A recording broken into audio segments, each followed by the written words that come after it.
Assalamualaikum warahmatullahi wabarakatuh.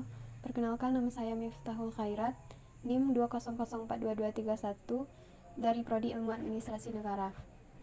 Baiklah, saya akan mempresentasikan tugas saya tentang manajemen sumber daya manusia sektor publik.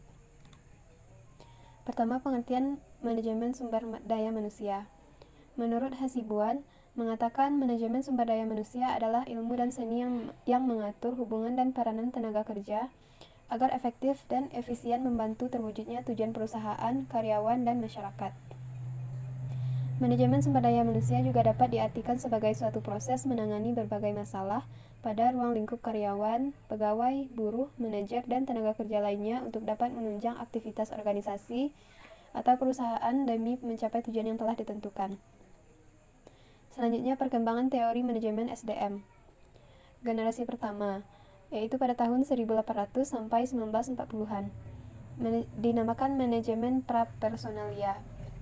Manusia masih dilihat sebagai faktor produksi, sebagai manusia mesin. Owner, manajer, pemilik sekaligus pengelola. Pengelolaan SDM masih terpuruk. Generasi kedua, tahun 1945 sampai 1960-an. Manajemen personalia. Manusia dianggap sebagai mesin yang mempunyai perasaan. Munculnya serikat pekerja dan adanya analisis jabatan, serta adanya pengelolaan sumber daya manusia yang lebih baik. Generasi ketiga, tahun 1965 sampai 1970-an. HRM atau manajemen sumber daya manusia. Manusia sebagai subjek dengan dimulainya pengenalan manajemen sumber daya manusia, serta motivasi dan perilaku kerja merupakan isu penting. Generasi keempat, tahun 1975 sampai 1999, yaitu strategi manajemen sumber daya manusia. Mulai diterapkan pola strategis dalam mengelola manusia. Perkembangan perusahaan tergantung pada daya saing sumber daya manusianya, serta manusia sudah dianggap sebagai aset perusahaan.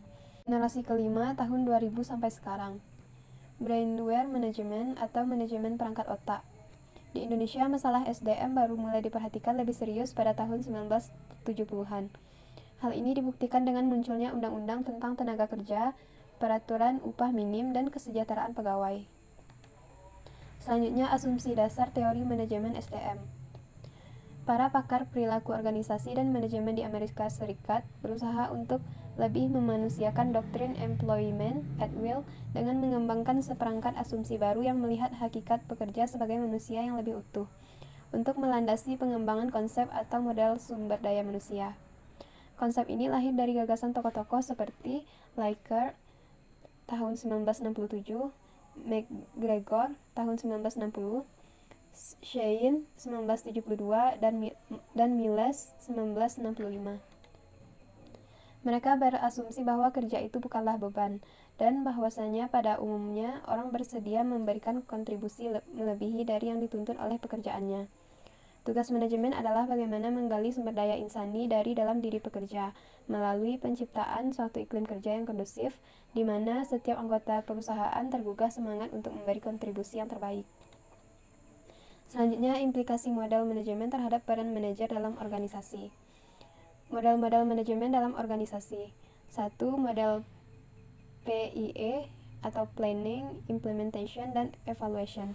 Merupakan model yang paling sederhana yang terdiri dari 3 tahapan, mulai dari perencanaan, pelaksanaan, dan evaluasi.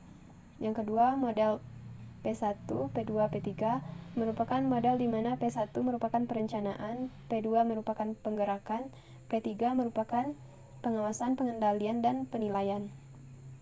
Yang ketiga, model POAC atau Planning, Organizing, Actuating, dan Control merupakan model yang dirumuskan oleh Henry Fayol dan model yang paling umum digunakan pada organisasi saat ini. Yang keempat, model ARRIF atau Analisis, Rumusan, Rencana, Implementasi, dan Forum Komunikasi merupakan model yang digunakan oleh organisasi yang bergerak dalam bidang partisipasi masyarakat. Yang kelima, model ARRIME atau Analisis, Rumusan, Rencana, Implementasi, Monitoring, dan Evaluasi merupakan model yang mirip dengan model ARRIF, namun terletak perbedaan pada fungsi monitoring dan evaluasi yang diletakkan terpisah. Baiklah, sekian presentasi dari tugas saya. Sekian, terima kasih.